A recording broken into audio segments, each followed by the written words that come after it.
हो, बड़गांव हो, आसपास में जितना भी औद्योगिक क्षेत्र है उसको हम एक ग्रेटर सिंगरौली के रूप में उसका मास्टर प्लान बनाने का करें। एंड सेकंड, हम कोल सेक्टर को बिलोंग करते हैं, साथ में हमारा ये वैल्यू चेन जो है पावर सेक्टर भी यहाँ पर है। बट यहाँ का जो कोल माइंस है ना वो दो मेन बेसिन्स में, कोल कहीं पर भी होता है और बेसिन्स में होता है।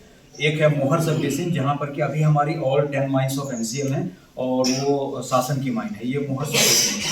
और उसके बाद एक वो सराई तरफ में जो मेन बेसिन बोलते हैं, मेन बेसिन है। तो मेन बेसिन में जो कोयला है वो डीप सीटेड है।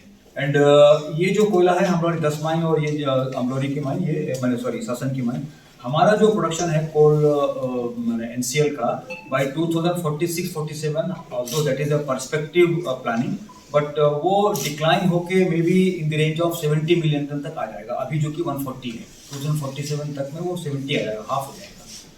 2041 तक में हम 105-110 के आसपास में कवरिंग करते रहेंगे। और साथ में अगर हम उसको रिलायंस की माइंस को जोड़ दें और जो प्राइवेट ब्लॉक्स वहाँ पर आ रहे हैं मेन बेसिन में, बट वहाँ हमारे कोई ब्लॉक नहीं आएंगे। जो ब्लॉक एनसीएल को या गवर्नमेंट सेक्टर को मिले हैं वो काफ़ी डीप सीटेड है, उनके आने की संभावना कुछ वाइबिलिटी कम से कम आज के डेट में नहीं बन रही। May be 20 year down the line कोई अच्छी टेक्नोलॉजी, इंटरनेशनल टेक्नोलॉजी आ जाएगी तो हो सकता है कि वहाँ से कुछ प्रोडक्शन आ सके, बट एज ऑन डेट उसकी वाइबिलिटी नहीं आ पाएगी। तो कुछ प्राइवेट हैं, सब मिला के आज की डेट में हम 170 मिलियन टन यहाँ सिंगरौली रीजन से प्रोड्यूस कर रहे हैं, जिसमें से 114 हमारा शेयर है, 18 मिलियन टन शासन का है एंड 12 मिलियन टन जो मतलब हमारी प्राइवेट माइंस मेन ब्लॉक की हैं। तो मेन ब्लॉक से अभी तक 12 आ रहा है। तो हम ये सोचते हैं ठीक है, वहाँ से अगर 30-40 भी आता है 2047 तक में, क्योंकि कोई माइन की भी लाइफ होती है वो 15-20 साल की ही होती है। तो अगर आज की डेट में भी आएगा तो 47 तक में हो सकता है कि वो भी अपने डिक्लाइन में चला जाएगा। फिर भी अगर हम अब थोड़ा सा ऑप्टिमिज्म लेते हैं तो वी थिंक कि there is going to be a dip in the coal production in this region. So that is the dark side of it. Again जो थर्मल पावर प्लांट्स हैं, my friends of NTPC and thermal plants may throw more light on that, but the fact is that उनकी भी एक life होती है 25 years, या फिर वो अदर फर्दर उसमें मतलब रिनोवेशन करके वो अनदर 5-10 ईयर्स तक में रनिंग। तो उनकी भी अपनी एक लाइफ है, क्या वो लाइफ वो 47 में खत्म हो रही है या नहीं हो रही है। और seeing the scenario of the coal production जो डाउन ट्रेंड में जाएगा तो वो नए प्लांट लाएंगे कि नहीं लाएंगे। तो ओवरऑल क्या है कि यहाँ पर सिंगरौली रीजन में 2047 तक में वो कोल बेस्ड इकोनॉमी से हमको डाइवर्सिफाई करना पड़ेगा। सो that is the bottom line, that is the writing on the wall. उसमें अब कोई चेंज नहीं होगा, वो तो हमको सोचना ही पड़ेगा। अब हम सोचना है कि किस प्रकार से हम अपने इकोनॉमी को, अपने रेवेन्यू स्ट्रीम्स को, क्षेत्र की जीडीपी को हम कैसे डाइवर्सिफाई करें, मतलब विस्तारित करें। हम कोल से हटके कैसे करें, मतलब for every unit of GDP it should be associated with that decarbonisation plan, उसके साथ में हमको अटैच करना पड़ेगा। तो ओवरऑल हम इसको कह सकते हैं कि we need to have a restructuring of the economy and industries को रिस्ट्रक्चर करना पड़ेगा, इकोनॉमी को भी रिस्ट्रक्चर करना पड़ेगा। हम थोड़ा सा कोयले से हटके नॉन फॉसिल बेस्ड इंडस्ट्रीज को यहाँ कैसे लाएं, agricultural food based food processing, जैसे मिलेट है, मिलेट को हम और कितना बढ़ावा दें। Millet is now an international commodity. मेरे रिलेटिव्स यूएस में हैं और सब जगह पे हैं, वो आज मिलेट की बात करते हैं कि आपके यहाँ तो मिलेट जो है यहाँ पे हमारे मतलब स्टोर्स में सब जगह पे मॉल्स में मिल रहा है। तो वो उसका मतलब उतना वो कहना चाहिए कि प्रॉस्पेक्ट्स हैं उसमें। तो फूड प्रोसेसिंग और इसमें जाएं हम लोग, सर्विस सेक्टर को हम लोग किस प्रकार से यहाँ पर लाएं, वो एक हो सकता है। कोल में भी एक और फैक्टर है, तो अगर डीप सी कोल है तो उसको हम क्या अंदर ही में ही उसको गैस बना के विदाउट माइनिंग की ओवरबर्डन, तो गैसिफिकेशन करके हम ला सकते हैं क्या। और दो वो टेक्नोलॉजी भी बहुत नेसेंट स्टेज में है, बहुत प्रीमेच्योर है, कैपिटल इंटेंसिव है, इंडिया में नहीं है, उसके इंडियन लेवल पे उसके एक्सपेरिमेंटेशन अभी होने बाकी हैं। बट गोइंग फॉरवर्ड वो एक सोच बन सकती है कि कोल को अगर हम उस प्रकार से करना भी चाहें तो ये हम भी कर सकते हैं। सेकंड, बिकॉज हम लोग एनर्जी सेक्टर से ही जुड़े हुए हैं, यहाँ एनर्जी है, तो हम अदर फॉर्म ऑफ एनर्जी, मतलब नॉन फॉसिल एनर्जी जो है हमारी आ रही, उसको रिन्यूएबल एनर्जी बोलते हैं, सोलर या विंड, उस पर हम लोग अपने आप को ट्रांसफर करें। यहाँ जमीन की कमी नहीं है, हम सोलर पे जाएं, सोलर हब यहाँ पर हमको क्रिएट करें, वो that would be a very good opportunity for this thing. Second, अब जब आता है कि जब हमारा ये जो एक रोजगार का अच्छा साधन था यहाँ पर कोल या प्लांट थर्मल पावर, जब वो डाउन होगा तो फिर यहाँ के उसका मतलब लाइवलीहुड का क्या होगा, यहाँ के एम्प्लॉयमेंट अपॉर्चुनिटी का क्या होगा। जो हमारे युवा जो आज बच्चे हैं वो तब तक युवा हो चुके होंगे, तो उनके लिए रोजगार के किस प्रकार के अवसर हमको ढूंढने पड़ेंगे। तो वो रोजगार के अवसरों के लिए भी हमें यहाँ पे स्किलिंग और रीस्किलिंग का करना पड़ेगा। जो सेक्टर में है, एनसीएल में, एनटीपीसी में है, उनको बहुत अच्छा सोशल सिक्योरिटी स्कीम है, वो रिटायर हो जाएंगे, उनको कोई प्रॉब्लम नहीं आने वाली। प्रॉब्लम उनको आएगी जो कि इनफॉर्मल इकोनॉमी के साथ मिल रही है। इनफॉर्मल इकोनॉमी में livelihood is the most important thing और skilling is the most important thing. तो हम उनको स्किलिंग, किस प्रकार की स्किलिंग दें, नेशनल लेवल पे, वर्ल्ड लेवल पे, अब जो RE is the new norm, उस पे ही हमारा पूरा एनर्जी सेक्टर जो है रिवॉल्व करने वाला है, उसके आसपास में ही रहेगा रिन्यूएबल एनर्जी पे।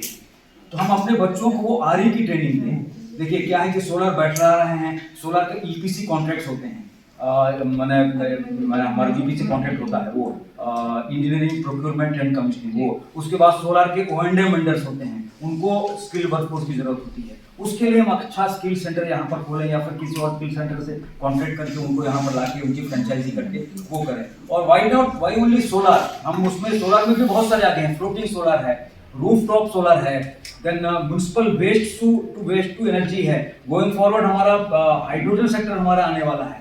तो उस प्रकार की चीजों को भी हम लोग उनको हम सिखाएं लोगों को। देखिए आज हम देख रहे हैं कि हम सड़क पे जाते हैं तो हर 10 किलोमीटर में हमको पंचर की दुकान मिलती है। मैं अभी बता रहा हूँ, आप क्लिक के ले लीजिएगा, आने वाले 5 सालों में हर 10 किलोमीटर की दूर पे आपको EV चार्जिंग स्टेशन मिलेगा। तो EV चार्जिंग स्टेशन को कौन चलाएगा? अगर हम ट्रेनिंग करेंगे तो हमारे बच्चे लोग उसी को ज्वाइन करेंगे, वो उसमें वो एंटरप्रेन्योरशिप भी आएगी। और एंटरप्रेन्योर नहीं है तो कम से कम वहां पे वो एज ए लाइवलीहुड वहां पे काम कर सकते हैं। 5 साल की बात है, अगर 10 से 15 साल की हम सोच रहे हैं तो हाइड्रोजन आने वाला है। हाइड्रोजन जो है, हाइड्रोजन से चलने वाली गाड़ियां सब आने वाली हैं। तो हाइड्रोजन मैंने उसको अपने से नाम दिया है कि हर 15 किलोमीटर में 20 किलोमीटर आपको हाइड्रोजन ढाबा खोलेगा। वहां पर अपनी गाड़ी खड़ी कीजिए, वहां नाश्ता करिए, वहां अपना रेस्ट कीजिए, उस दौरान जो है आपका जो है सेल जो है हाइड्रोजन से भर गया, उसके बाद आपकी गाड़ी रवाना होगी।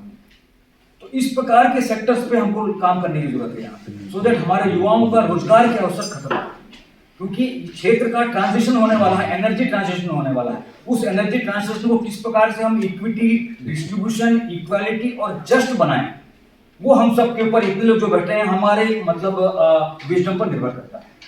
इसको करने की बहुत आवश्यकता है। इस प्रकार से हम इस अंचल का रेवेन्यू सब्स्टिट्यूशन भी कर सकते हैं। और जो एक हमारे मित्र ने सोलर स्ट्रीट लाइट की बात की, सर मेरा अनुभव यह है कि सोलर स्ट्रीट लाइट लगाना आसान है, क्योंकि मैन्युफैक्चरर्स बहुत संख्या में है, रिपेयरर्स नहीं है। एक बार उसका सेल, उसका इन्वर्टर खराब हो गया तो आसपास नहीं मिलेगा। सिंगरौली टाउन में आपको बल्ब बेचने वाले मिल जाएंगे, इंस्टॉल करने वाले मिल जाएंगे, लेकिन उसको रिपेयर करने वाला नहीं मिलेगा। रिपेयर करने के लिए आपको जबलपुर या भोपाल जाना पड़ेगा। उस प्रकार से वो एक बार खराब हुआ मतलब खराब हो जाता है। तो उस सेक्टर को भी हमको विकसित करने की जरूरत है कि उसकी जो रिपेयरिंग करने वाले लोग हैं वो भी हमारे यहाँ आए, नहीं तो फिर विलेज में हम लगा के उसको ज्यादा फायदा नहीं ले पाएंगे बहुत दिन तक। ये इस क्षेत्र के अंचल के विकास के लिए अगर हम लोग एक सोच सकें कि एक अच्छा मास्टर प्लान किस प्रकार से बनाया जाए, तो मैं सबसे आग्रह करूंगा कि कुछ मैनेजमेंट कंसल्टेंट जो बिग 4 होते हैं, PwC, डेलॉयट, उनको बुला के उनको साथ में एक प्रेजेंटेशन लें और उनको हम एक कॉन्ट्रैक्ट दें कि इस पूरे यहाँ पे एक मास्टर प्लान बनाएं और इस प्रकार से फ्लाईओवर्स या फिर सड़कों का बाईपास बनाना, किस सड़क को कहाँ से जोड़ना है, कैसे। तो ये साइलोस में अपने में अलग अलग विचार आ रहे हैं। इस विचार को एक जगह पे इंटीग्रेट करके लाने की जरूरत हो सकता है कि उनके किसी एक विचार से किसी और जगह पे हानि हो रही हो, इनके किसी और विचार से उस जगह पे हानि हो रही हो। इसको एक इंटीग्रेटेड प्लेटफॉर्म में लाने के लिए किसी मतलब अच्छे IIT, जैसे मुझे मालूम है IIT खड़गपुर में उन्होंने आर्किटेक्चर डिपार्टमेंट है, वो बहुत अच्छा काम करते हैं। उन्होंने इसी प्रकार का एक कोयला अंचल है तालचेर, उड़ीसा में, तालचेर का ये मतलब ट्रांसपोर्ट मास्टर प्लान जो है IIT खड़गपुर ने बनाया है। तो किस प्रकार से रोड्स का आपको डाइवर्शन करना होगा, हेवी व्हीकल के रोड, लाइट व्हीकल का रोड किस प्रकार से करना होगा, तो वो उन्होंने बनाया है। तो उस लेवल पे अगर हम IIT खड़गपुर को वो काम दे पाए और वो लोग आके करेंगे, मेरा 1-2 लोगों से वहां परिचय भी है, I can help you sir.